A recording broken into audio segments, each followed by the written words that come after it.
Assalamualaikum warahmatullahi wabarakatuh. Saya Lianka Pamelia Konekova, NPM 19076, akan melakukan setting 2 gingivitis.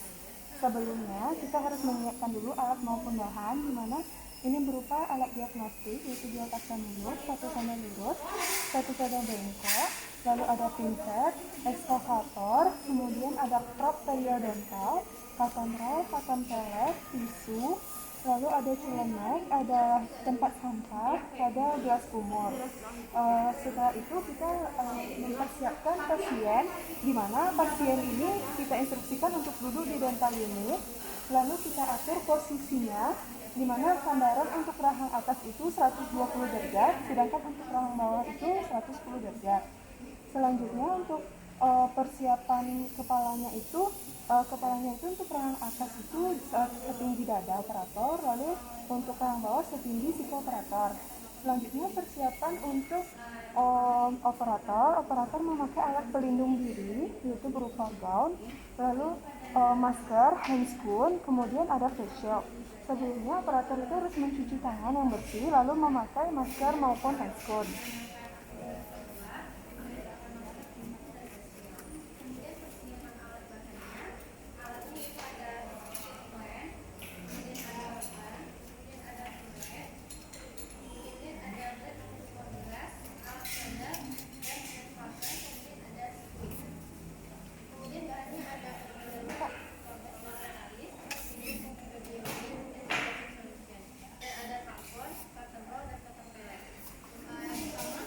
Baiklah, jadi kita sebelumnya kita akan instruksikan pasien dulu untuk berkumur-kumur terlebih dahulu.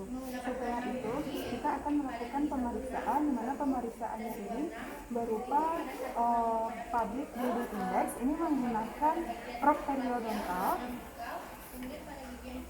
Prop periodontal ini kita masukkan untuk bagian anterior, untuk bagian regio 1 itu pada bagian oral seperti ini, kita masukkan ke dalam, lalu mengikuti sulcus gingivalnya. Untuk regio 2 ini pada bagian vestibular seperti ini. Untuk regio 3 ini pada bagian oral.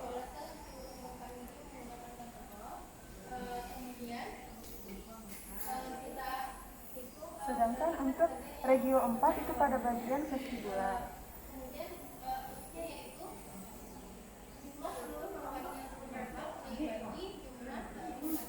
Setelah itu kita lihat perdarahan PDI ini, tujuannya ini untuk melihat perdarahan pada gingival, di mana ini menggunakan alat periodontal tadi. Lalu kita tengok skornya itu, skor 0 ini tidak ada perdarahan, skor 1 itu berupa titik, skor 2 itu berupa garis, skor 3 itu berupa segitiga ataupun triangle, skor 4 itu darah yang menggenang.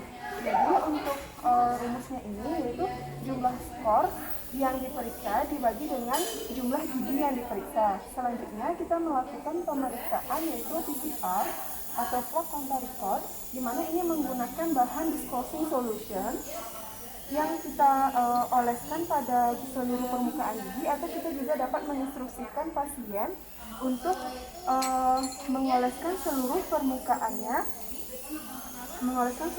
permukaan gigi menggunakan ujung lidahnya dengan bahan disclosing solution tersebut.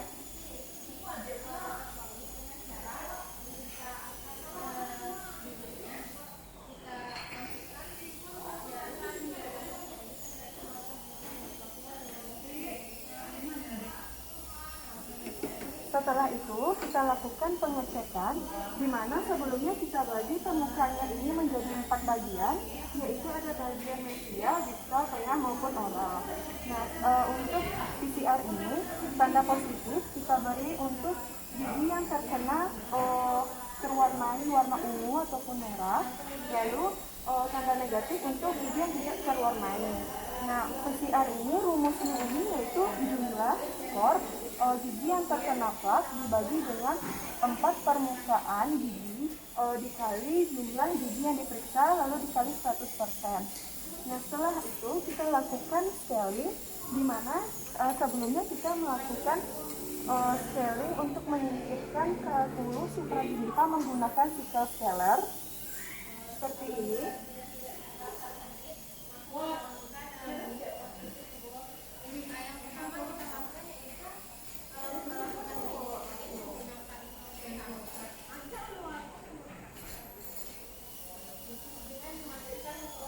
Ini dengan teknik sapuan kerja, lalu pemegangannya ini modified pinch grab. Setelah selesai menggunakan sickle scaler, maka kita dapat menggunakan urat gresi, di mana untuk gigi anterior itu menggunakan nomor 3 dan 4. Kita melakukannya dengan sapuan kerja seperti ini. Kita masukkan ke dalam subginjivanya untuk membuang kalkulus subginjiva. Seperti ini. Dengan mata pisaunya menghadap ke gigi.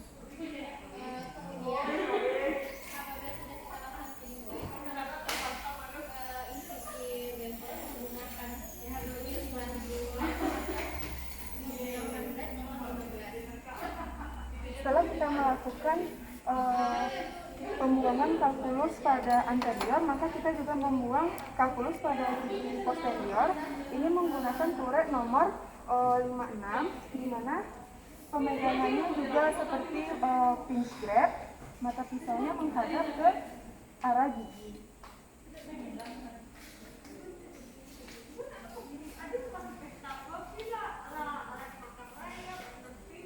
Kita memasukkan pisaunya ini menghadap ke gigi seperti ini. Kita masukkan ke dalam sulcus gingivanya untuk membuang kalkulus subgingiva.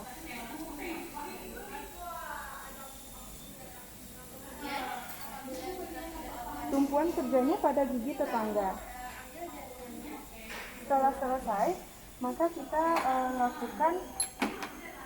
lakukan polishing, itu dimana menggunakan bahan pasta dan fletcher yang telah kita campur dengan sedikit air. Nah, ini menggunakan mikromotor dengan low speed, dimana kita terlebih dahulu menggunakan rubber brush yang kita berikan bahan fletcher dan pasta yang telah diberi air tadi. Lalu kita bersihkan permukaan gigi pasien ini. Gunanya ini rubber brush ini untuk menghilangkan sisa-sisa kalkulus pada interdental gigi pasien.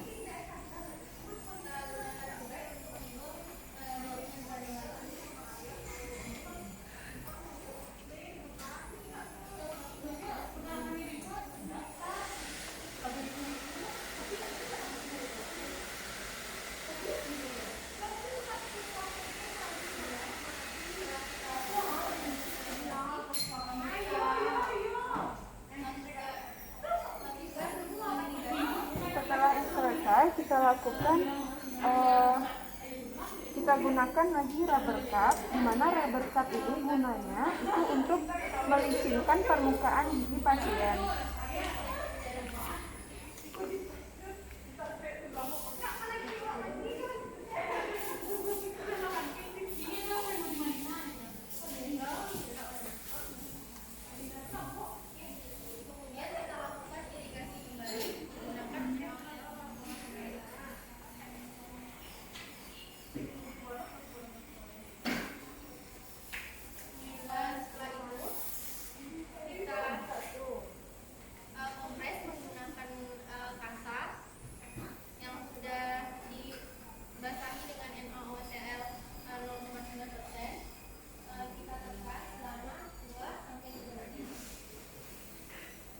Setelah selesai, kita instruksikan pasien untuk berkumur-kumur. Kemudian kita berikan KIP pada pasien. Dimana KIP ini yaitu instruksikan pasien untuk mengkonsumsi makanan maupun buah-buahan yang bergizi. Lalu instruksikan pasien untuk memperbanyak kumur. Kemudian instruksikan pasien untuk menggosok gigi dengan bulu sifatnya itu mengarah ke Niva itu dengan sudut 45 derajat dengan metode Stillman. Selanjutnya kita juga instruksikan pasien untuk menjaga kebersihan mulutnya, di mana kita instruksikan pasien ini untuk datang ke dokter gigi 1 kali 6 bulan untuk mengecek kebersihan rongga mulutnya. Sekian, terima kasih dari Lianka.